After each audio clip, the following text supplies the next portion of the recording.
Welcome, everybody, and thank you for joining us on May the 4th. Of course, it is Star Wars Day. I've got a I am your father shirt This on. is Star Wars Day. It is. I should be You watching didn't know? By the way, did everybody just see John's jammies when he went streaming off there? Wait, the kids won't let me see the TV. What am I thinking?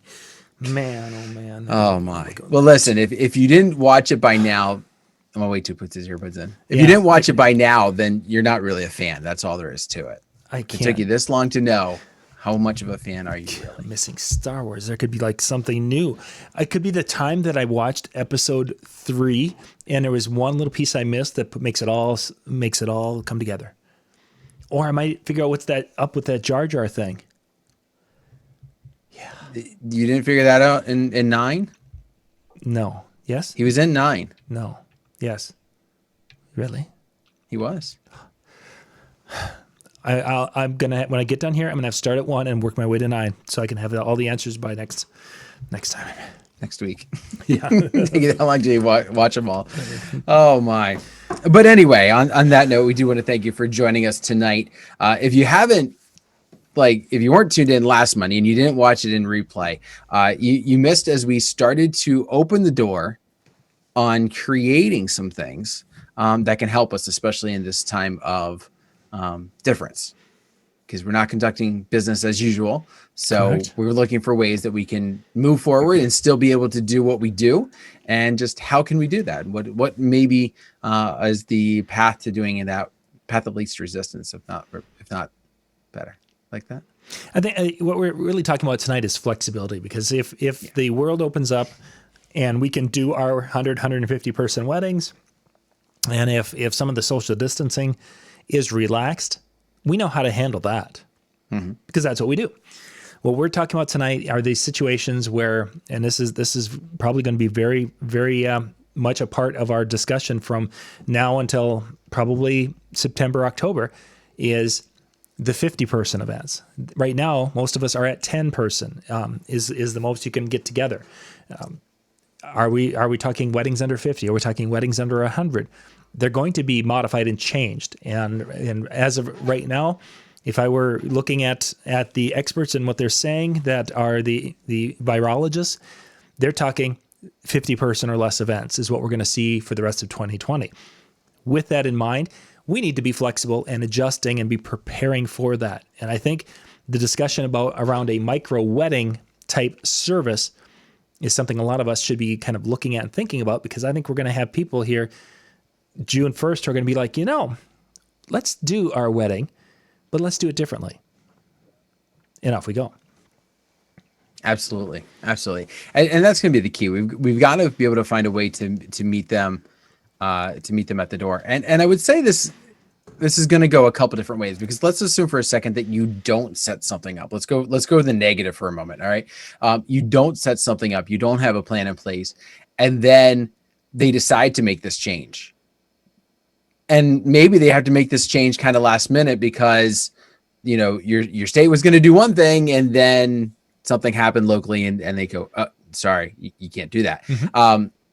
If you're not prepared in advance, you're not doing that. I was actually thinking along that same lines, Dan, is that let's say that the Dan Carpenter show was this huge concert sound and light system that I hired because I wanted to have this big nightclub experience at my event.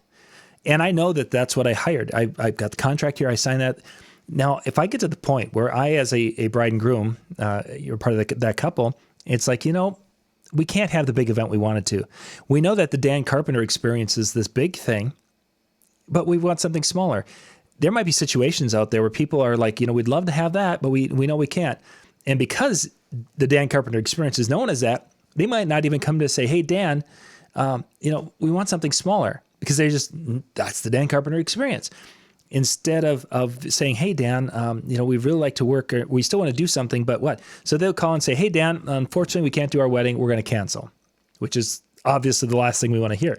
So I think part of this is putting together the plan and then be proactively communicating that plan to existing, as well as getting it out there to potential future folks who are now looking for doing something different.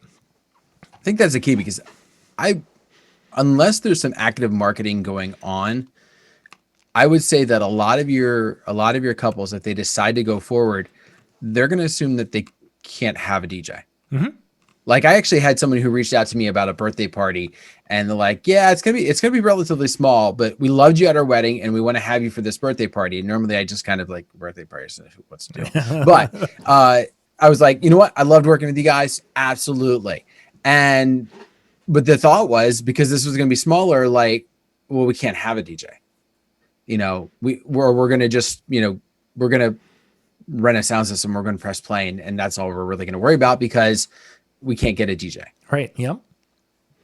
So we definitely want to make sure you're actively marketing your plan. Exactly. I've got to be communicating that idea. And for some people, as you're saying, it's going to be planting a seed that they may not have even thought of. And that's okay, because we are still able to give them a service and help them enjoy this very important day in their life and this very important step in their life. It just may not be what they envisioned for the last 20 years of their lives, but we can still do some things and make that a great day to be able to serve them and really kind of keep our businesses and keep our mind in the game until things end up coming back here, hopefully later in sometime in 2021 or later 2020.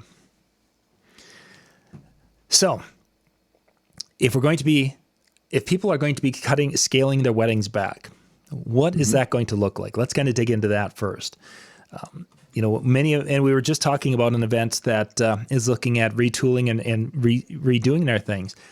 And one of the things that we're looking at is finding a place where they can practice that social distancing a little bit easier. Mm-hmm. And that, I wonder, as I'm looking at venues in my area here, many of these venues, while they could put 50 people in a 200-person room, it gets to that point of diminishing return, is that they still have to hire the same amount of staff to handle 50 people to a point as 200 because of the machine they've built. Will some of these venues say, you know what, we can't take 50 people because we know we need 100 people to break even? And will they take 50? So I think one of the things with some of these smaller events is we're going to be doing them in unusual places. Mm-hmm. Definitely. I definitely see that. I also see more tents. Yes. This summer. Not because suddenly it's going to be the fad thing, but rather just talking with people, they're afraid to be in a box. Right. I was having a conversation with somebody earlier today about an event that they're hosting, and that was the thing. They were like, talking about some different venues that they could hold this in. And one of the things that kept coming up was, the people that are coming to this don't want to be in a box. They don't want to be in a box. So right. So we're going to do it in a tent. And it's like, you know what? I could understand that. I could completely get it. Like, it's just a mentality of, if I'm open air, suddenly it's not the same as if I'm in a room. Even if I'm completely on the opposite end of the room, I'm going to feel weirder about being in that than I am in a tent and be closer to them. And medically it makes no sense, but in our head, that's kind of the problem. Mm-hmm. Yeah, I think so. I think the tent is going to be, we see the tent or see more in the backyard where everyone is basically able to mingle over an area, mm-hmm. as opposed to we all gather in this one tiny little area. And I think the tent ideas, you're going to see the tents, you're going to see round tables, and the round tables are basically going to be for family. If you have a family of 4, you get a table. If you're a single person, you're probably going to get a table. And that's going to be the way these are going to go as they kind of try to spread people out. It's going to be also interesting to figure out where we're going to put that dance floor and what that's going to look like. Because you're not going to be able to have just your normal size dance floor and expect people to come up there and go, okay, everybody keeps their distance. Okay, now we're going to dance. All right, here's your dance floor. And it's that big. It's like, you've got to be able to, there's a way of thinking around that as well. People might just be dancing wherever they're at. So we'll start in this area then. Let's talk about the dance. My thought is, I think the dance is going to go away. I don't think we're going to be doing dances this year. I think what we're going to see is we'll see maybe the spotlight dance. We'll see the father-daughter and the mother-son and maybe the first dance. I think once we get past that, a dance in which the guests are going to be doing, I think our job's going to be going away from being the person facilitating the dance to the person facilitating the soundtrack for the day as people kind of mingle outside that tent or in that expanse area. I wouldn't be surprised if we have many events this year that we don't have a dance floor, that they're going to do their first dance in the grass out there in the backyard and everyone claps and then we go on. I'm wondering if we're not going to have to take some of these little dinner type activities that we've always talked about. And, we do, and, we have someone who's a Star Wars fan and we do Star Wars trivia.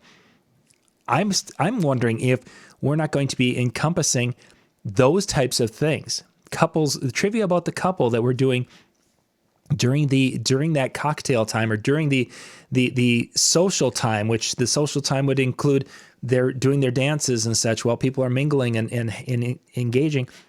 And we are doing trivia about the couple, or we're doing a newlywed game or something to that effect, where we can still have some distancing and still have spacing around, but we're engaging and creating a fun atmosphere in a different way. And I think that right there is where you're going to have your biggest success with your marketing towards these types of events, because, like I mentioned, I think a lot of if you're right and the dancing does go away, whether it's by personal choice or the venue says, listen, you can do this, but we can't do this. You're going to have people that are going to say, well, if we're not having dancing, then we don't really need people to play music. And especially if the venue goes, well, we have a sound system, we can play your first dance. Mm-hmm. Suddenly the thought is you're not going to need anything else. So when you can promote those extra pieces, when you can promote those elements that you are an entertainer, not a DJ only, it opens up a lot more possibilities and a lot more interest in what you can do. I think the selling the entertainer side of it, I think selling the MC, being an accomplished MC who can help direct traffic, these are going to be some of the big things, and creating that soundtrack, because you can, as you're talking to the person, you can say, yes, you could throw an iPad in and play a playlist, an 80s playlist from Apple Music, whatever, but that's not going to be responsive to your guests. That's not going to see that 90s music. We bounced into a 90s tune and we found that, oh my gosh, this group of people really enjoyed that. And you can see that they're just kind of enjoying that as part of their conversational background. Now we know we can work in that area. You don't want to be the bride and groom who are micromanaging their day and having to run to the iPad and change to 90s music and see if that's going to be hot. I think that selling against the venue throwing the iPad, while there's going to be venues that will make that argument, as you say, Dan, I guarantee that. I think it will be an easy one for us to counteract, for lack of a better way to describe it. Mm-hmm. But that's what I'm saying. We have to get that word out. It's not that it's going to be difficult, but if you're never given the opportunity, you can't do anything. Exactly. If you don't get that word out, and I'm not saying you actively create your marketing to bash that idea, but by offering and creating those thoughts and those emotions, it gets people thinking in the right direction, so that you have an opportunity to talk with them about that. And I think right now, as we're talking about this, no one is advertising right now virtually at all on Facebook when it comes to this type of ads. And yes, we could go and we could start doing advertising, but I think this is a June 1st, truthfully. I think, or at least maybe mid-May, as more places have opened up and they have either seen a rush, more cases, or the cases continue that downward trend. I don't think people are going to be really too excited to start talking about their wedding in summer of 2020 until that trend of downward is going across the board. So What we're talking about tonight is putting the plans together for your situation, but you're not going to be publicly implementing it for advertising on Facebook for at least a couple more weeks, I think, because you start throwing money out there right now and people are like, I can't have a wedding and I want to be bitter about it. That's what you're going to see right now. And 2 or 3 weeks, and then they start seeing the things going down and they're like, well, gosh, we really wanted to get married in 2020. What could we do? Oh, look, this person's advertising a smaller wedding thing. Let's check it out. So, Yeah. and David, I don't think dancing is going to go away completely by any means. But I think for this summer, I don't think we're going to see the dance floor. You're not going to see people drinking as heavily at events, I don't think, even though people have been cooped up and people are going to get to the event. And some places are going to want to tie, woohoo, we're going to celebrate. I think you're going to have enough people in the room who are going to be concerned or to the point of fearful of what could happen, that I think that's going to be a sombering enough situation where some of these people, the Uncle Fred, who usually ties one on and the next thing you know, he's wearing a lampshade on his hat. The Uncle Freds either are not going to be invited, which I've already had a couple of my couples say there's family members are not going to invite because they know that they will not be safe at the event due to their health reasons or because they are going to be getting into people and they're the ones who would spread it to everybody if it was there. So I think you're going to see some changes. Dancing will be back, whether it's next, this winter, this fall, next year, whenever. We'll be back and our dance floors will be full. We just have this window that we're trying to deal with right now. Well, but I think, and you and I were talking about this a little bit before we came on, just this idea where we are starting to see a divide where some people are just like, you know what, I'm throwing caution to the wind. It's behind us. I've even seen some memes lately, which I had to just laugh at. It was like people are starting to ease up on their concern over COVID. Release the murder hornets. Like that type of idea. So, I do see some concern now, not the people at risk, but your people who all along have felt they were invincible to what's going on have kind of played by the rules. Getting to the point where, you know what, I'm done playing by the rules. Mm-hmm. I'm going to come and I'm going to dance and I'm going to have a good time because that's what I do at weddings. I like to have a good time. And those people that are generally concerned, I think, are going to be the ones that are staying back. In fact, a lot of my weddings that have postponed, even my July weddings that have already, we haven't talked about July yet, like for our area. So the July ones that have postponed are kind of, you know what, we're not worried about us. Mm-hmm. We're worried about grandma. We're worried about Uncle Bob. Yeah. And what's gonna happen. And you know what? And we don't want to have a wedding if they're not going to be there. And I don't foresee that necessarily changing in some aspects. So figuring out, I think that, I'm hoping we'll go in another direction here in a moment, kind of what we touched on a little bit last week of how do we still create those moments for them so Uncle Bob and Grandma aren't left out. Exactly. And I think that's you've given us a nice segue to that because there are going to be some guests this summer that it's not safe for them to be there.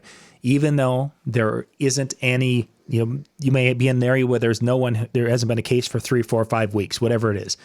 You've got people coming in from out of town. You've got people who maybe flew in, can still happen. So there's going to be older guests or people of compromised immune systems that the couple would love to have there, but won't be there just because of safety's sake.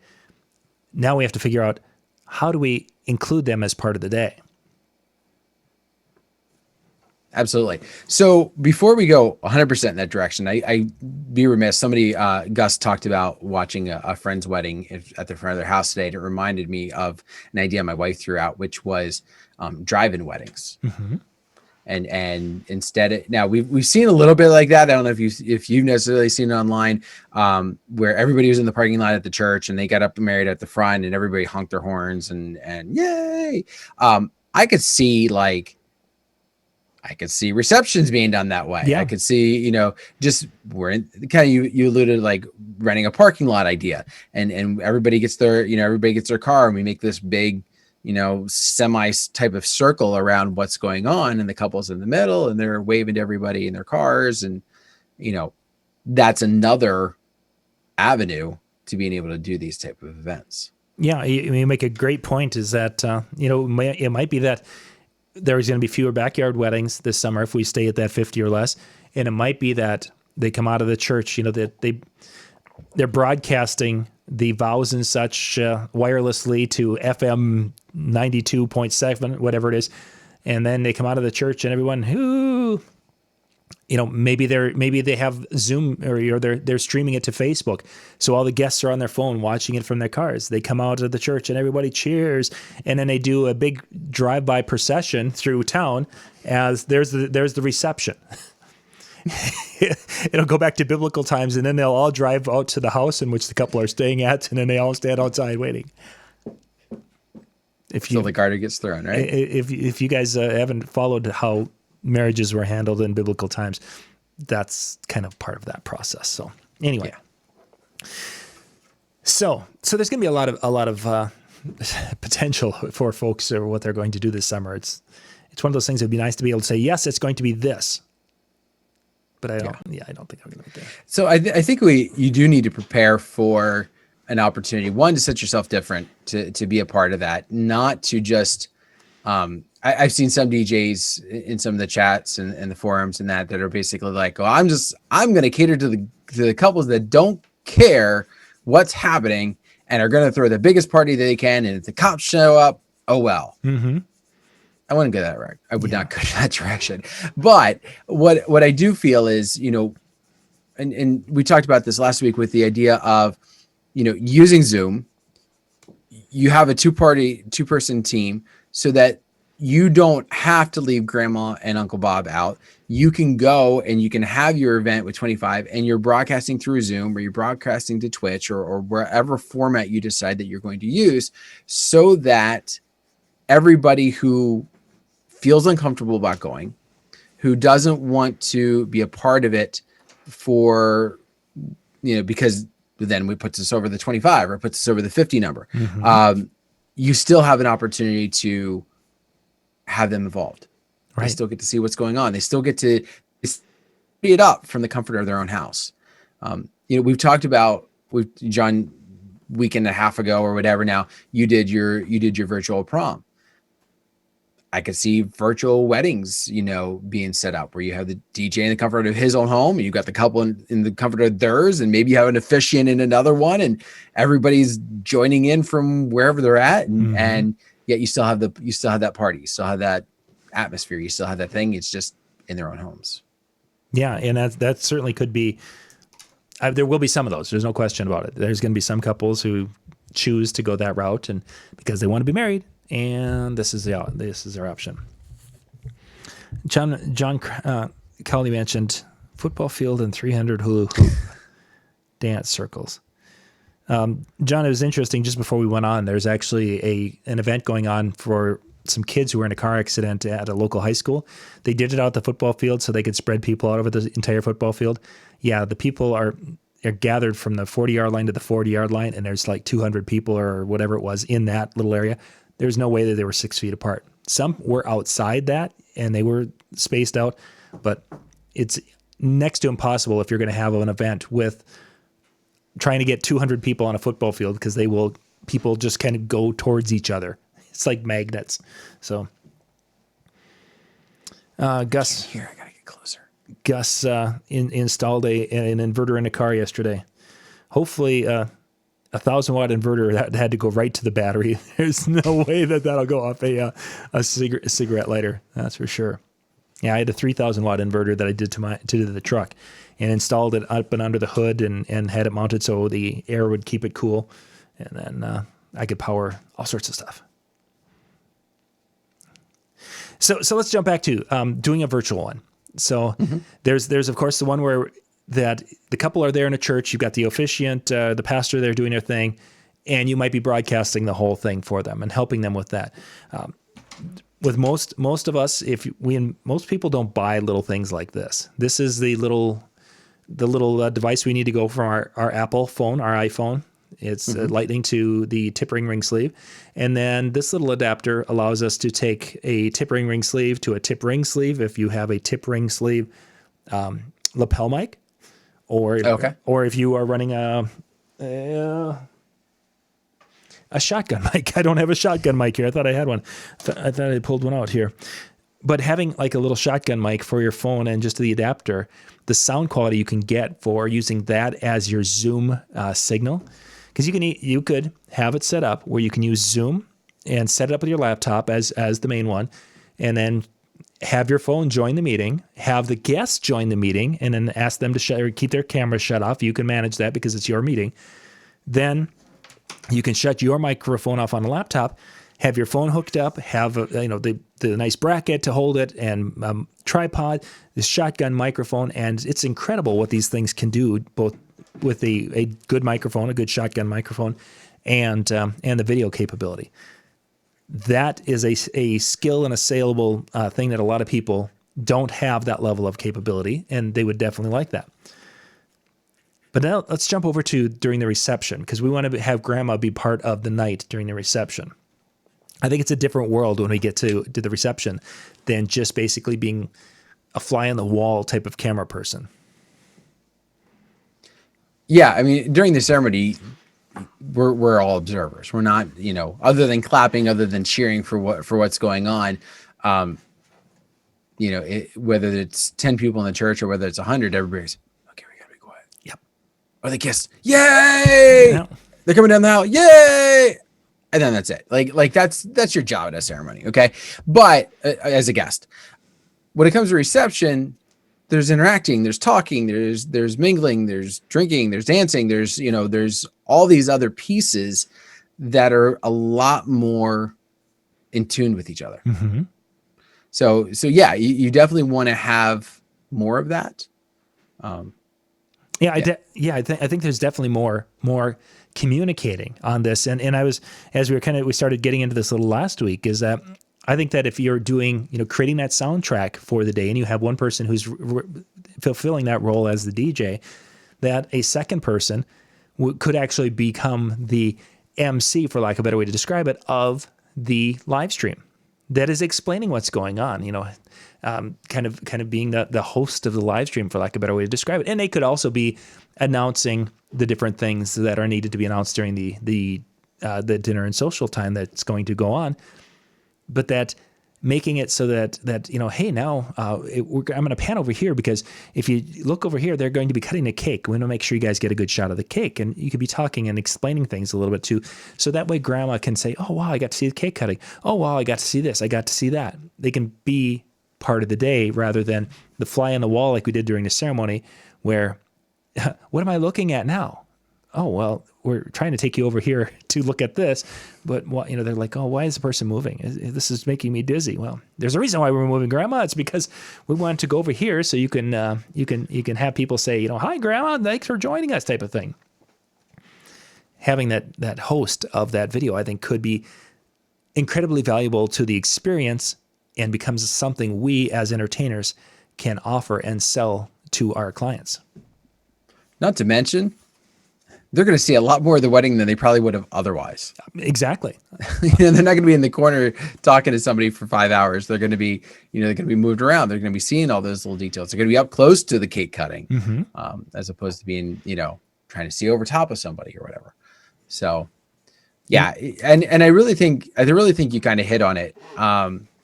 What I would probably even throw out, because I foresee videographers potentially having a difficult time at this point right now also, not just because events aren't happening, but as events kick back in, I could see some difficulty with the cost factor, at least in my area. A lot of my weddings do not have videographers. It's not that we don't have them, it's just they don't get booked for a lot of the weddings that I'm working with. And so I could see an opportunity to kind of pair up with a videographer to say, hey, you know what, listen, I'm not the greatest at this, shooting thing. Why don't we team up? You come along, you run the camera, getting all these extra shots of making those moments, and I'll help coordinate my side of it that I'm more comfortable with. You get both teams working together, and depending on how the videographer might package something, maybe they even give something else to the bride and groom besides just being that person who shoots it for grandma and the cousins who couldn't make it. Mm-hmm. Yeah, I think that would be, having a professional behind the camera would certainly be advantageous and give you a much better quality. Someone who has the eye, has the angle and such, and can follow the action. The question really will just become how the working relationship that you can develop in order to pull this off. If you're meeting with them first time Saturday morning, it's not going to happen. It won't happen. With some prep and time and communication, oh yeah, it can definitely happen. No question about that. I did have a couple of mic things though for the that being a host of that live stream video. This little guy, I'll move this a little closer. This is a smart, I believe it's called the smart.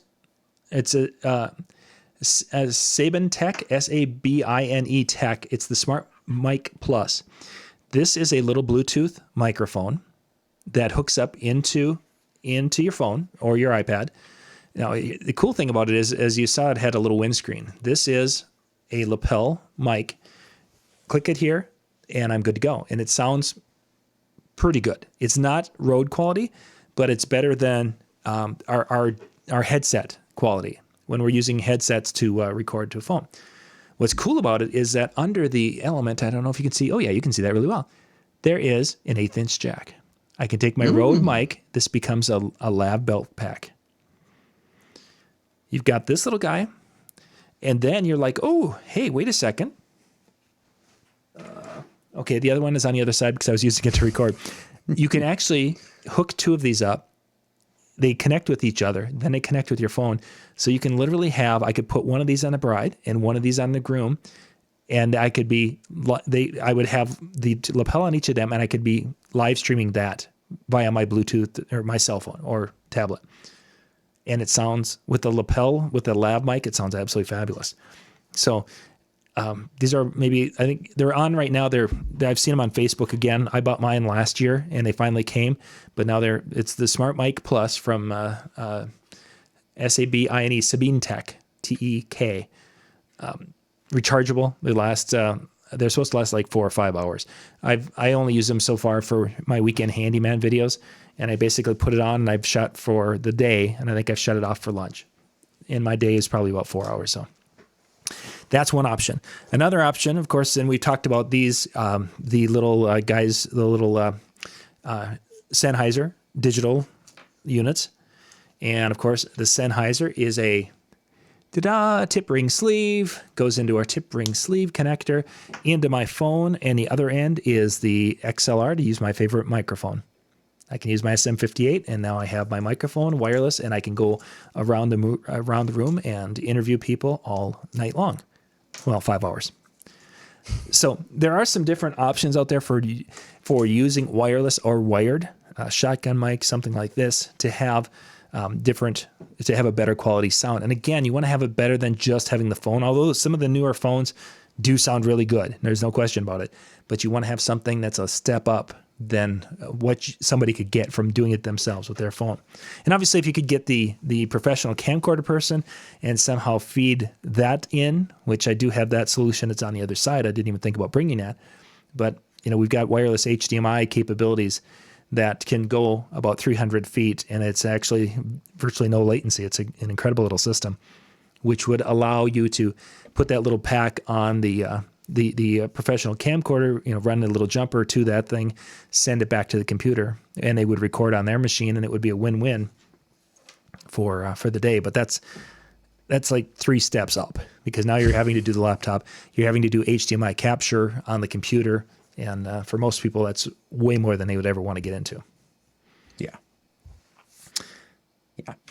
But if you, in the same respect, if you have the team, if you have the resources, and you have the ability to do it, it's a way to set yourself apart and be able to command that fee.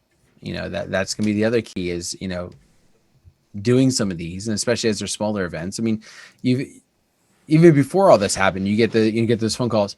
We're having a really small wedding, so we want to have a DJ there. But it's a really small wedding. Mm-hmm. And that was always the key of so you're trying to tell me that it's really small. Does that mean you want it to be really cheap? Mm-hmm. Yep. That'd be sometimes the hint. And so now that we're in this situation, they're like, listen, it's gotta be a really small wedding. Why would you be worth X amount? And we can get into those principles maybe another time, but being able to present those higher tiered offerings, and those higher quality offerings would help to justify, I think, for some couples. Let's talk price in just a second. Robin just shared the link. Robin, I'm going to reshare it again because I can share it over all the different source spots. So Robin found it. Thank you, Robin, for that. Don't buy it tonight. There's no advantage to me if you buy it tonight or not. What will happen is go there, and then Facebook will track you. Then tomorrow you'll get a coupon because it'll show up in your news feed. And I think the coupon was like 20% off or something to that effect, maybe like that. So go there, look at them. And again, if it's something that fits you, don't buy it tonight. Wait until you see the coupon on Facebook, and then grab one or a pair. So far, I've been really quite happy. We're going to be doing some more gardening videos, and literally, I wanted it so when Lori can put her phone on the edge of the garden on this new fence that I built, and she can be walking around the garden, talking and doing things and explaining things, and not have to worry about wires, and yet still getting a really good sound if she's 5 feet from the phone or if she's 30 feet away from the phone. So, okay. Sorry about that. Robin did that. And again, thank you, Robin, for finding the link. That's awesome. Pricing. This is something people have been talking about a lot because it's like, okay, smaller events, smaller money. We can't charge a regular rate. I had a talk with a guy today about, my business plan. It cost me X number of dollars to produce a show because of my advertising, because of this, that, and the other thing. And I wondered, I was thinking to myself, is this the time where we stick with our business plan and that, okay, it cost me $400 to produce a show, and I know this, I want to make my money, I wanted this, and I need to be charging $1,200 minimum to go out the door. Is this the time that we stick with that? Or is this the time that basically we say, you know what? I need to be getting out there. I need people to see me. I need to be bringing some sort of income in. And if it's 500, it's 500. If it's 700, it's 700. If it's 1,000, it's 1,000. I need to be out there. Because I wonder which one in the long term of us being out there this summer and doing some of these things and helping people and be seen as the person helping will be better for us.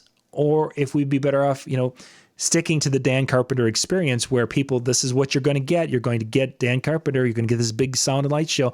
You're going to get this whole thing, or you're not going to get Dan Carpenter. I wonder which one is going to be the best for us as business people going forward. Well, I think the first thing you have to figure out is if I don't do any event, if I sit on my tuchus and don't do anything, what's it costing me? We say $400 to produce a show, but if I don't do a show that weekend, there's still some cost that's there. You've got equipment costs, you've got marketing costs, you've got, potentially rental space, liability insurance. Like you've got costs that are there. Mm-hmm. And so the question becomes, yes, it's $400 to produce a show, but maybe it's $100 if you don't do anything. Okay, now I've got to realize that if, now I'm losing money if I sit home versus, making those good vibes and making some extra money. I think it's going to be important for you to be out there and doing it. Mm-hmm. I would be cautious to a degree though, because I could see what could happen from this is there's suddenly this race to the bottom, or there is, well, $400 to produce a show. So I'm going to go out and I'm going to do every wedding for $600 when normally I've been doing them for $1,500. And it's going to appear in a desperation move. I think it would be a good idea to, if you market it the right way, potentially market it with the idea of, listen, these are trying times. I've got a COVID sale going on. However you want to, obviously word it in the best, light, and whatever you think you're going to do, make sure you have somebody that you trust that's not related to you read over it and give their honest opinion as well. But to make people realize that also this that they're getting is not your normal thing, and you're doing this to be nice and to help because people have been in a financial situation, and that when this is all said and done, the deal that you got this year is not the same deal that your sibling is going to get in 2. Mm-hmm. That I think is the the slippery slope that you got to be careful of, because I could see if you knock too much off, suddenly you're not the $1,500 DJ. You're the $1,000 DJ, and you got to build up that piece to get back to that if you're not careful with how you're wording and setting it up. And I think part of the wording, setting it up, you're not going to be doing, it's not going to be as long of an event, as an example. Maybe on the East Coast, you're doing 3-hour events the way it is. Maybe it's a much smaller system. It's not the experience. It's not the elaborate facade or DJ booths system. There's got to be some give and take in a situation. You can't be bringing the Dan Carpenter experience to someone's backyard and trying to get, and getting $500 for it when he regularly is $2,500. There's going to have to be some scaling back, and that's going to, I don't think there's anything wrong with saying, okay, hey, great, thank you. I'd love to help you out. You're in a backyard. You're going to be doing my typical wedding shows when we're able to do them on a regular year is this. But this summer, I've been putting together some smaller things that I think would be a much better fit. They're a reduced price because it's smaller, this, that, or the other thing. And then you're setting that stage. Exactly. Then when you have the sister saying, I really love Dan Carpenter. He's a great person. You know what? And we're going to be inside at the whatever.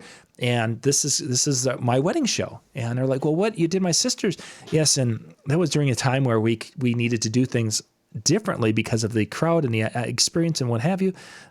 If you want to do a 2-hour thing on a Saturday afternoon in the backyard with a similar, well, that's possible. It's just not many people are paying for that or not wanting to do that anymore because we're back to what we were before. I like Robin's name for it. No contact, safe wedding sale. Yeah, unprecedented. That's a great word, Mitch. I like that.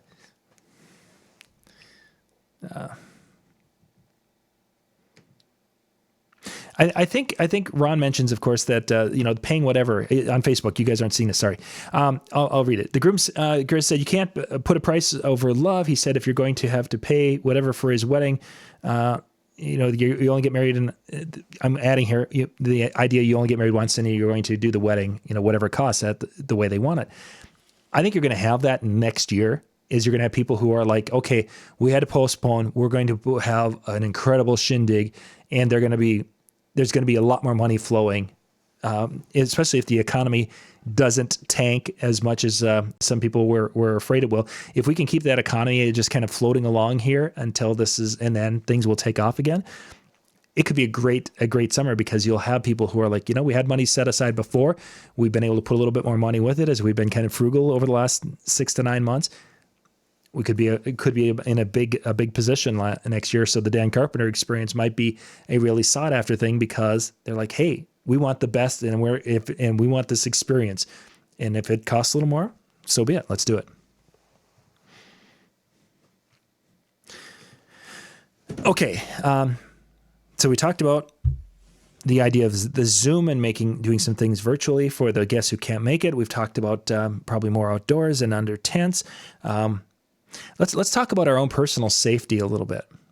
Of we're at these events, and in most cases they're talking about social distancing is going to be needed. We need to continue that. And from your perspective, Dan, you have an event, and I've actually got one group that really they're wanting to do something in June, no matter what. They want to do something in June, and they want to do it in the backyard of this place where it's pretty private. Pretty much no one will know, but they want me to come in and create.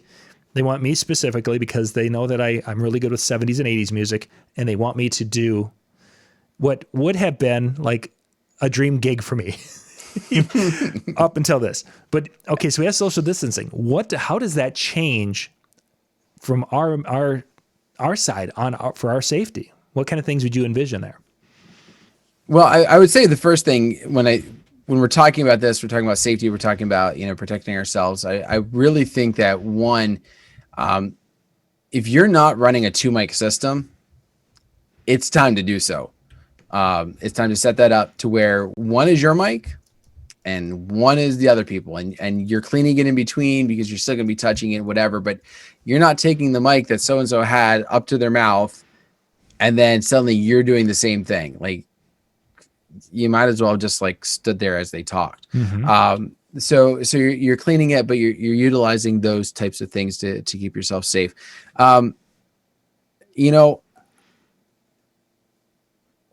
it's going to be weird. And I really think, I wonder how many of us are going to have to be in a mask type of setup during this.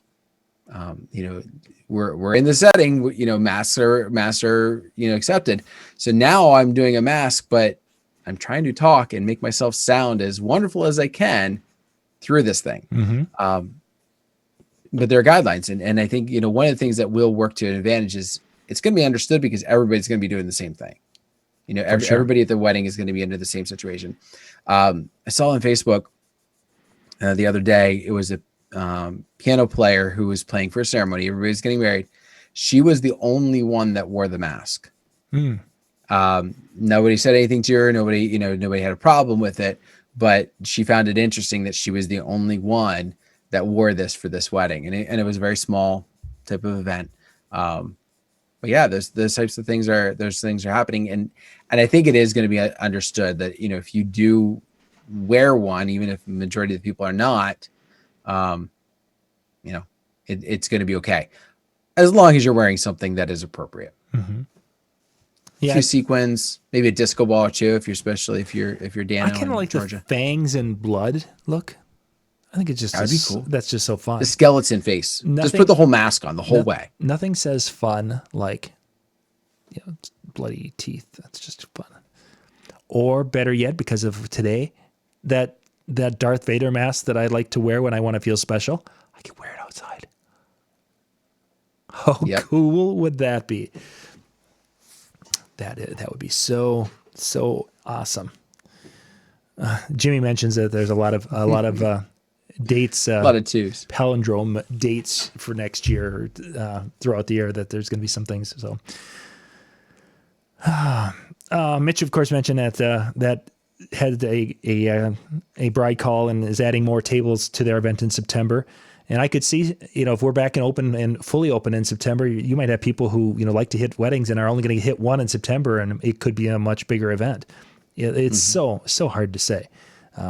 We hear all sorts of different theories on we're going to have a big bump in the fall again, another hit, and then we hear the slow burn. In Minnesota here, we get to hear Dr. Michael Osterholm. We hear him pretty much daily, and what he's talking about, and so it's so tough to say. And there's a part of me that just my heart breaks for brides.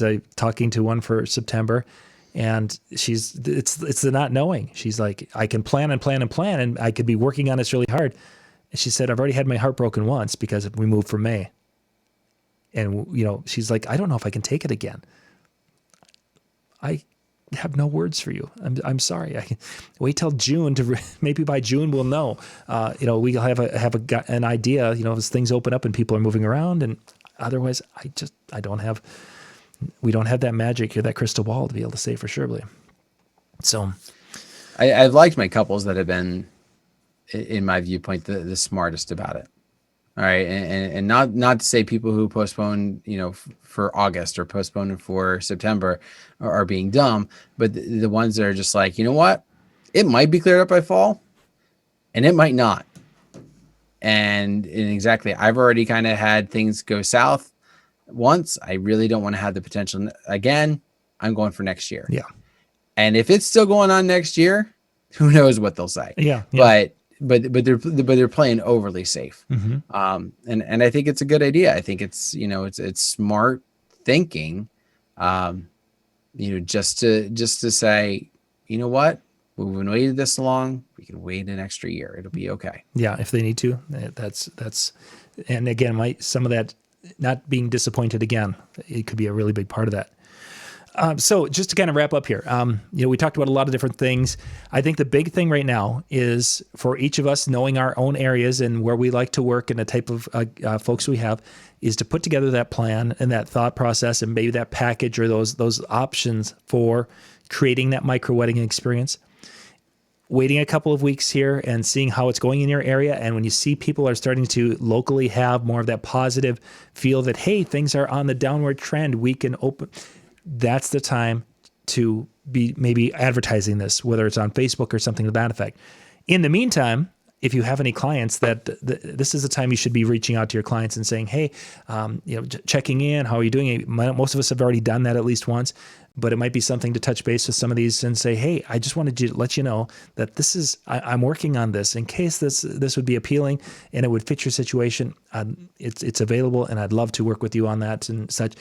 Again, to let them know that if you're known for the big thing, that you can also do the small thing and create that intimate experience where they'll still have some beautiful memories from their day. It'll just be different. Mm-hmm. Good. Stands.